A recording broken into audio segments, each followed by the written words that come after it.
शिवाजी महाराज का जन्म 19 फरवरी 1630 को हुआ था। उनका जन्म स्थान शिवनेरी किला था, जो ताकत और दृढ़ता का प्रतीक है।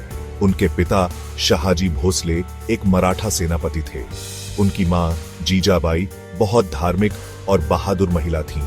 छोटी उम्र से ही शिवाजी बहादुरी की कहानियां सुनते थे। उन्होंने महान मराठा योद्धाओं और विदेशी शासन के खिलाफ उनके संघर्षों के बारे में सीखा। जीजाबाई ने उनमें अपनी मातृभूमि के लिए गहरा प्यार पैदा किया। उन्होंने उन्हें स्वतंत्रता और आत्मनिर्भरता का महत्व सिखाया। शिवाजी बड़े होकर मजबूत और निडर बने। वे तलवारबाजी और घुड़सवारी में कुशल थे।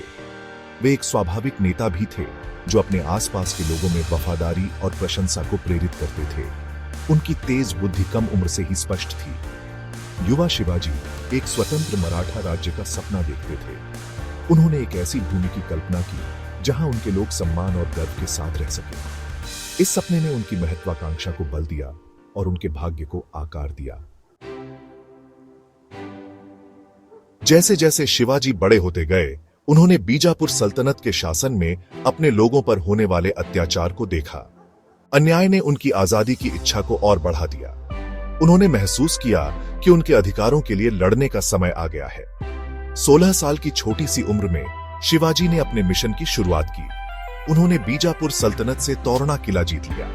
यह साहसी कार्य एक महत्वपूर्ण मोड़ था। इसने उनकी असाधारण यात्रा की शुरुआत को चिह्नित किया। शिवाजी के साहस ने कई लोगों को प्रेरित किया। पूरे महाराष्ट्र के युवा उनके साथ जुड़ गए। वे उनके करिश्मे और स्वतंत्र महाराष्ट्र के उनके दृष्टिकोण से आकर्षित हुए थे। साथ मिलकर उन्होंने एक दुर्जय सेना बनाई। शिवाजी की शुरुआती जीत ने एक स्पष्ट संदेश दिया। वह कोई साधारण विद्रोही नहीं थे। वह एक ऐसी ताकत थे जिससे निपटना मुश्किल था।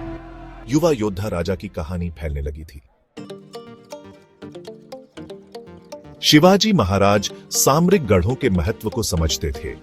वे जानते थे कि एक राज्य स्थापित करने के लिए उन्हें पश्चिमी घाट में बिखरे किलों पर नियंत्रण करने की आवश्यकता है। उन्होंने विजय प्राप्त करने की एक श्रृंखला शुरू की। एक के बाद एक किले पर कब्जा कर लिया। उनकी सैन्य प्रतिभा उनकी नवीन रणनीति के माध्यम से चमक उठी। उन्होंने गुरिल्ला युद्ध का इस्तेमाल किया, ऊबड़ खाबड़ इलाकों का अपने फायदे के लिए इस्तेमाल किया। उनके सैनिक, जिन्हें मावलों के नाम से जाना जाता था, चुपके से हमला करने में माहिर थे। एक एक करके कोंडाणा, पुरंदर और राजगढ़ जैसे किले शिवाजी के हाथों में आ गए। हर जीत ने उनकी स्थिति को मजबूत किया और उनके दुश्मनों के दिलों में डर पैदा कर दिया। उनकी प्रसिद्धि दूर दूर तक फैल गई। शिवाजी की विजय केवल सैन्य ताकत के बारे में नहीं थी। उन्होंने इन किलों के निर्माण और उन्हें मजबूत बनाने पर भी ध्यान केंद्रित किया। वे समझते थे कि उनके सपने के अस्तित्व के लिए एक मजबूत रक्षा महत्वपूर्ण थी। भाग 4, बुद्धि की लड़ाई, अफजल खान को चकमा देना। बीजापुर सल्तनत शिवाजी की बढ़ती ताकत से खतरा महसूस करते हुए उन्हें कुचलने के लिए अपने शक्तिशाली सेनापति अफजल खान को भेजा। अफजल खान अपनी क्रूरता और सैन्य कौशल के लिए जाने जाते थे। टकराव अपरिहार्य लग रहा था। हालांकि शिवाजी ने अपनी तेज बुद्धि पर भरोसा किया। वे जानते थे कि अफजल खान की विशाल सेना के साथ सीधा टकराव आत्मघाती होगा। इसके बजाय उन्होंने शांति वार्ता का नाटक करते हुए एक रणनीतिक बैठक को चुना। प्रतापगढ़ किले की तलहटी में बैठक हुई। विश्वासघात की आशंका जताते हुए शिवाजी ने अपने कपड़ों के नीचे कवच पहना था और बाघ के पंजे नामक एक छुपा हुआ हथियार अपने पास रखा था।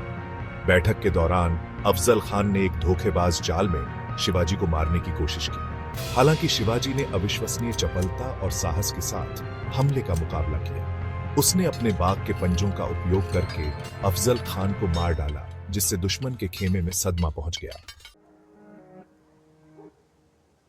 भाग 5, आगरा का भागने वाला कलाकार। मुगल बादशाह औरंगजेब ने शिवाजी महाराज को आगरा में आमंत्रित किया, जाहिर तौर पर उनका सम्मान करने के लिए। हालांकि शिवाजी को एक जाल का संदेह था। उनका मानना था कि औरंगजेब उन्हें कैद करने का इरादा रखता है। जोखिमों के बावजूद शिवाजी ने आगरा जाने का फैसला किया। उन्होंने अपनी यात्रा की सावधानीपूर्वक योजना बनाई। भरोसेमंद सैनिकों की एक छोटी टुकड़ी और अपने बेटे संभाजी को साथ लिया। वह बादशाह को मात देने के लिए दृढ़ था। जैसी कि उम्मीद थी, औरंगजेब का स्वागत एक स्वांग था। उसने दरबार में शिवाजी को अपमानित किया और उन्हें नजरबंद कर दिया। हालांकि शिवाजी शांत रहे और उन्होंने भागने की एक साहसिक योजना तैयार की। उन्होंने बीमारी का बहाना बनाया और गरीबों में बांटने के लिए मिठाई और उपहारों की टोकरियां भेजने की अनुमति मांगी।